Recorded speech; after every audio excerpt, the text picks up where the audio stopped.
ტყუილით, რადგანაც კაპიტალისტურ წარმოების წესში არ არსებობს დასაქმება, რომელსაც მოგება არ მოაქვს, არ არსებობს სამუშაო ადგილების შექმნა, ისე თუ მოგება არ მოაქვს ამ წარმოებას, ეს არის უბრალოდ დაცინვა, რაღაცა ციფრების ტყუილი მოყვანა, თუ შეიძლება იყოს საწარმოს თანხმობაზე, რა ქვია, ანგარიში არ აღიწერებოდეს დიდი მოგება, თუმცა ეს არანაირად ანიშნავს იმას, რომ ამ საწარმოს არ იგზავნება იმხელა თანხა, რომ მოახდინოს თავისი წარმოების პროცესის კვლავ წარმოება, მაგალითად მონოპოლისტური ან შემთანხმებული ფასწარმოქმნით.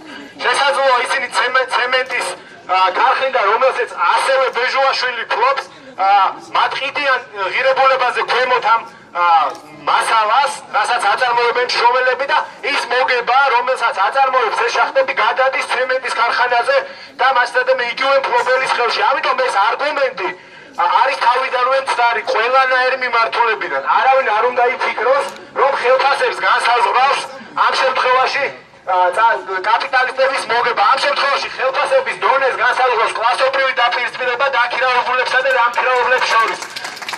ამას ადასტურებს ისტორია, ამას ადასტურებს დღევანდელი პოლიტიკური ანალიზი, საერთაშორისო და ყველაფერი. ამიტომ ეს არგუმენტი არ მიიღება. რაც შეეხება მოლაპარაკებებს, ჩვენი თაობამ უკვე მტკიცედ გადახედო, საქართველოში არ შედგება დემოკრატია შიერ ხალხსა და მაზღარ ხალხს შორის. არ იქნება მოლაპარაკებები კონსტრუქციული და თანასწორი უთანასწორო საზოგადოებრივ ფენებს შორის. გაუმარჯოს მაღაროელებს, ისინი არიან პროგრესის ფლაგმანები დღეს საქართველოში.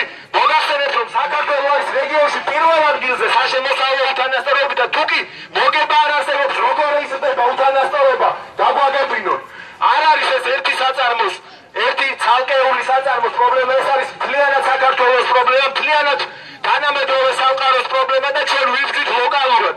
უერთდებით საერთაშორისო ბრძოლას, რომელსაც ქვია თანასწორობისათვის